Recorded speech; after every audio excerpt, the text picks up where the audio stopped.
Federal Drive is presented by GEHA, Government Employees Health Association, proudly providing health and dental benefits to federal employees and their families. Visit GEHA.com. Direct File had to fit into an ecosystem that includes private tax preparation companies, state systems, and IRS capacity.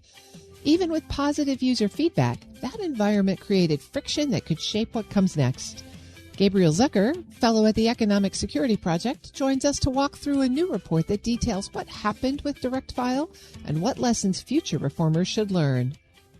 Mr. Zucker, it is great to have you on the show. Thanks for joining me. Thanks so much for having me, Terry.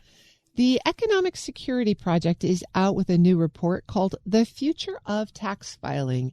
It does talk a lot about the development of the direct file option. We'll get into that in a minute. But it also talks about, I think, kind of design principles for a national tax system. Let's start at the big picture there. What should we be thinking about in terms of building and operating a national tax system? Yeah, so you're right. So we talk a lot about Direct File, which was the project during the Biden administration to provide a free, easy public tax filing option for taxpayers. That's a project I and the other authors of this report worked on, and that we really believe in because, our view here is that interacting with the tax system is one of the things we all have to do in the, as Americans living here. This is one of the main ways we interact with our government. It's also a main way that we deliver social assistance in this country. So it's a really vital interaction folks have with the government, and that really all of us have. And so it's important that this be a dignified, easy interaction people do not have to pay for. And that was really the promise of Direct File, was to make tax filing not this kind of stressful chore that, feels like it's a trick and you need to navigate this thicket of confusing options, but really something that's, pretty painless and pretty easy. And it's, this thing you go through, that's a part of how you interact with your government. But, as this report, kind of implies in the name, and as we get into, Direct File isn't the be all and end all of interacting with the tax system. It's certainly a really central part of it because filing is kind of the main interaction a lot of people have with the tax system. But there's a variety of other topics, too, that we think are really critical in terms of, getting to a tax system for the 21st century. And it's really about this just being, easy and dignified to interact with, whether it's filing or any other part of the process. Well, Direct File was pretty popular when it rolled out, but it had a very short life. When you think about Direct File, what made it different from the way most Americans file today? Yeah, so something we lay out in the report kind of as a bit of a preamble is that there's 4 key categories of advantages that Direct File presents compared to the status quo. One is that it's free and unconditionally free. There's a lot of tax filing options out there that are advertised as free, but you might end up paying. Maybe they're free for your federal, but not your state return. Direct File is free, period. You're not paying if you're using Direct File to file your taxes. A second advantage is that it's public and official. This might not be for everyone. Maybe some people, don't want to file directly with the government, but there's lots of folks who do, who will, they'll like the reassurance of the fact that this was reviewed by government lawyers, by the IRS lawyers, who are going to be the ones taking a look at your return afterwards, and that they signed off on this tax interpretation, and who like the idea that your data is not going to some kind of third party, and who don't like if you go to irs.gov/file and says, well, here's your 17 options, you figure it out. They like the idea there's one kind of official recommended option. The third is that it can integrate with other IRS services. So suppose you then later need to make estimated tax payments or something else throughout the year. If you're already kind of plugged into this IRS online system, that makes your life a lot easier. It's a little more seamless to get through your other obligations instead of filing being on some island.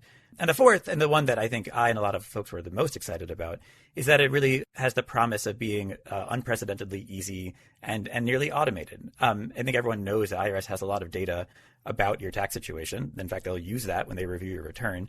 And Direct File allows the government to marshal that data to your advantage. So instead of asking you things that the government already knows, it can say, here's what we know, here's what we don't know, we're just filling in those pieces.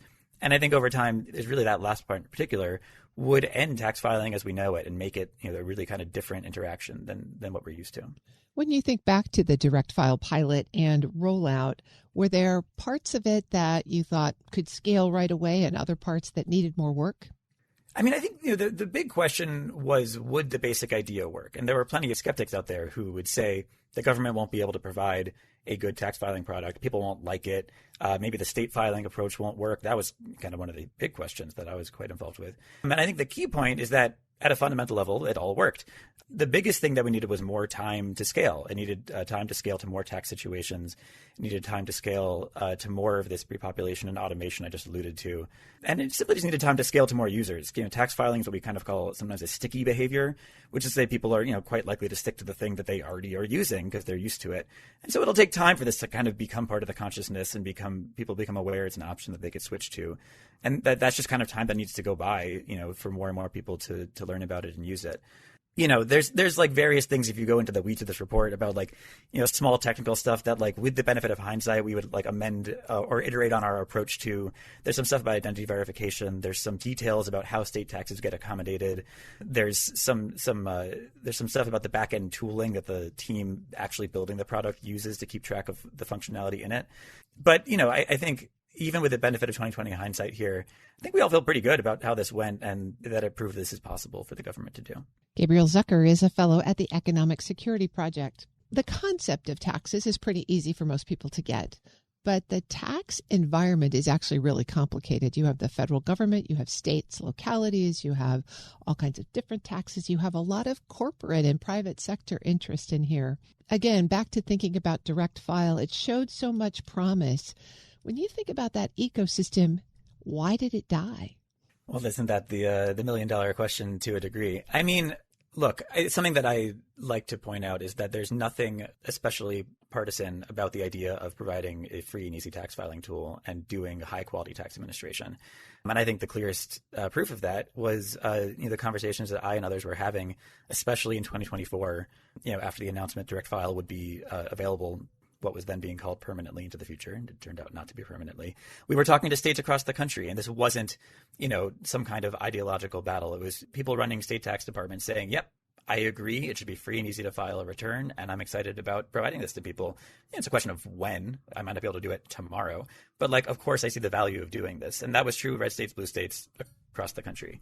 Sadly, in Washington, that's not how this has played out. I think there's, I'm not breaking any news to say there's a lot of powerful private interests that make money on the fact that it's not free and easy to file a tax return. And they've made, no particular secret of their opposition to this project over decades now. And they have, allies in Washington who have also made no secret of their opposition to a program like this. And so I think, those interests won out during the first year of the Trump administration. It happened in the administration. It happened in Congress. There was just a project to kill this, saying that, something this helpful, this able to save taxpayers money at the expense of private interests wasn't something they were interested in doing. And that's unfortunate. But, I still take a lot of solace in the fact that, common sense, good government types across the spectrum, across the country, still see this as a good idea. And I hope one day will resurrect it. Back to the operating principles you talked about at the beginning of our conversation, a lot of people not only pay taxes through this system, but they also receive benefits. So when we think about the design principles, how does the design of the filing system affect whether people actually receive the credits they're eligible for? Yeah, I mean, it's a really important point, and it kind of bears repeating that we run so much of our government policy priorities in this country through the tax code. For decades, it's been the largest anti-poverty program. The Earned Income Tax Credit is a tax credit. Especially in recent years, the largest pro-family program, the Child Tax Credit, is a tax credit. When it was time to subsidize families purchasing health insurance during the Obama administration, the Premium Tax Credit is a tax credit. When it was time to assist people during the pandemic, the Recovery Rebate Credit, also known as the stimulus payment, is a tax credit.